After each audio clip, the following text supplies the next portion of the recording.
Olá, sejam bem-vindos a mais um vídeo. Para quem não me conhece, meu nome é Elias Souza. Lá no meu Instagram foi me sugerido que eu fizesse um vídeo falando sobre o fim de relacionamento, o que passa na cabeça da pessoa, o que fazer, como proceder. Se você quer sugerir algum vídeo aqui para o nosso canal, é só você ir lá no nosso Instagram, estou colocando aqui para vocês, e sugerir que nós iremos fazer, tá bom? E se você não é inscrito aqui nesse canal, se inscreva, deixe seu like, o seu comentário. Vamos ao assunto. Quando um relacionamento chega ao fim, existem duas fases que precisam ser observadas. A primeira fase é a dor que a pessoa sente, a dor da perda.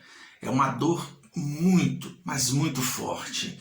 E a dor também é aquela dor no coração, principalmente quando o fim desse relacionamento não é de desejo da pessoa.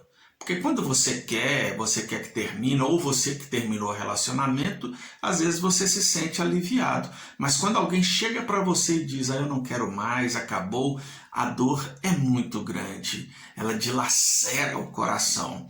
E acontece algumas fases que a pessoa tem que observar durante esse período dessas dores da perda e do coração. E eu vou falar aqui para vocês sobre essas 5 fases que acontece quando termina um relacionamento. Então, se você está passando por isso, eu gostaria de te dizer o seguinte: vai passar. Mas falar que vai passar é fácil, você não sabe o que eu estou sentindo. Eu vou reafirmar, vai passar. Tenha confiança no que eu estou te dizendo, tá bom? Mas preste atenção até o final do vídeo para você entender como funciona na nossa mente quando acontece isso. Tá bom? Nós vamos para a primeira fase, que após o fim do relacionamento, o que acontece é a devastação.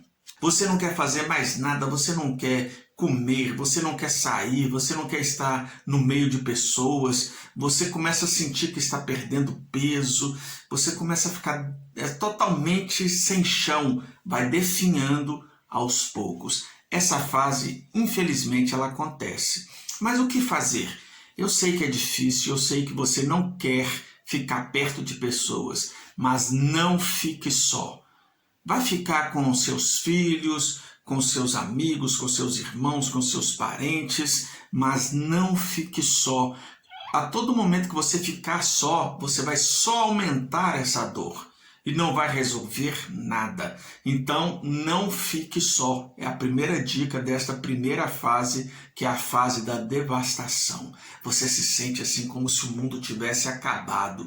É como se tivesse uma bomba atômica caído assim, bem onde você está, e acabou com tudo. Você não vê sentido nenhum mais para a vida. É assim mesmo, essa é a primeira fase. Mas nós temos também a segunda fase, que é a fase da abstinência. O que seria isso, Elias? A fase da abstinência é como um usuário químico que ele para de usar aquele entorpecente e ele fica maluco da cabeça, ele não sabe o que fazer, ele fica desorientado. Esta é a segunda fase. É a mesma coisa, você começa a sentir falta da pessoa, uma falta tão grande que você começa a ficar com a mente nada legal. Aí você começa a pensar assim, eu tenho que fazer alguma coisa para poder voltar com essa pessoa. E a sua cabeça começa a ficar assim, fazendo um efeito, compulsão, repetição, tentando de toda forma buscar um meio de voltar com aquela pessoa, ou que ela não tenha mais ninguém a não ser você. Entende?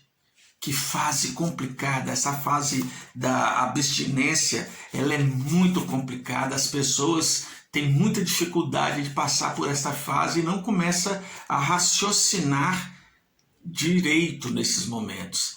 E a terceira fase é a fase da interiorização. Você começa a olhar para dentro de você. A pessoa começa a sentir culpa, ela começa a falar assim, não, tudo isso aconteceu por minha culpa, porque eu deveria ter falado daquela forma. Eu fui muito agressivo nas minhas palavras. Eu deveria ter dosado um pouco. E se eu tivesse feito isso? E se eu tivesse feito aquilo? E se eu tivesse aceitado? E se eu tivesse aceitado aquela condição que ela me deu? E se eu tivesse... Aí esse se, a pessoa acaba às vezes caindo na besteira de ceder a tudo. Coisas que vai machucar muito mais, ela acaba querendo ceder na intenção que a pessoa volte para ela. Acontece em muitos casos da pessoa ligar ou mandar mensagem dizendo assim: eu me arrependo, eu estou errado ou errada, eu vou fazer tudo o que você quer, tudo. Mas não é assim que funciona. E nesse desespero de querer a outra pessoa de volta devido a essa interiorização, que você começa a se sentir culpado, isso aí está totalmente errado. Você não é culpado. Se tem culpa aí, são os dois. Alguns fatores levaram que os dois chegassem a essa conclusão.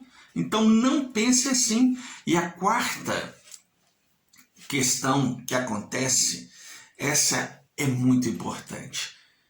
Porque você já está num outro patamar, você começa a sentir ira, você começa a sentir raiva, você começa a sentir desprezo pela pessoa. E você começa a pensar, mas essa pessoa já me fez isso, essa pessoa já me fez aquilo. No fundo, ela não é uma boa pessoa para mim ficar sofrendo por essa pessoa. Os familiares, os amigos vão dizer para você assim: não, você tem que ter um bom coração, você não pode sentir assim. E eu vou te dizer, este sentimento de ira é o melhor sentimento para que você possa definitivamente esquecer a pessoa e consiga viver a sua vida. Porque você para de valorizar aqueles pequenos momentos bons que você passou com a pessoa e começa a lembrar das coisas ruins que ela te faz. Parece estranho, né? Alguém pedir para você sentir ira, sentir raiva, mas é assim que a gente consegue esquecer e superar. Comece a pensar em tudo aquilo que ela te fez sofrer, em tudo que aquela pessoa te fez passar, as vergonhas, às vezes em público, e você se sujeitou, tudo aquilo porque você não queria perder a pessoa. E você vai ver que você é melhor do que tudo isso. Você vai ver que você é uma pessoa boa. Então essa ira que vai surgir nessa quarta fase, não se preocupe, você não é uma má pessoa por estar sentindo isso. Você está apenas no processo psicológico onde você está passando por cima dessa situação, onde você está superando a situação. Então isso é muito importante, isso é maravilhoso. E a quinta fase é a melhor fase, que é a fase da superação. A fase da superação é aquela fase que você já começa a até ver possibilidades em um novo relacionamento. Por quê? Porque você seguiu algumas dicas que eu estou lhe dando aqui, que não é ficar sozinho, certo? Não ter medo de sentir ira. Então, não tenha medo, porque aí você vai começar a superar. Você vai começar a abrir seus olhos. Sabe quando tem aquela venda nos olhos que você pensa que é só aquela pessoa que vai te fazer feliz? Tem outras possibilidades. Mas você não pode ficar naquela de querer, mas essa pessoa que eu estou querendo apaixonar aqui, que eu estou interessado, não é igual a outra. Não, esqueça a outra pessoa. Comece a viver e tudo vai mudar. Mude a sua postura e você vai superar, sim. Porque não existe apenas uma pessoa no mundo que vai te fazer feliz. Eu sei que neste momento você deve estar pensando assim: Elias, você está falando isso porque você nunca passou por isso. Eu vou te dizer, eu já passei por isso e não foi uma vez só. Foram algumas vezes. Hoje eu estou casado, feliz, muito feliz com a minha esposa, com meu filho, e aquelas pessoas que eu achavam que eram tudo para mim, elas nem existem mais na minha vida, e é isso que vai acontecer com você. Você nem vai se lembrar dessas pessoas que você considera hoje a pessoa mais importante da sua vida. Supere, você vai conseguir. O fim de um relacionamento não é o fim da vida, não é o fim do amor. Pode ser o início da vida e o início de um grande e verdadeiro amor. Continue conosco assistindo nossos vídeos e compartilhando, tá bom? Um forte abraço.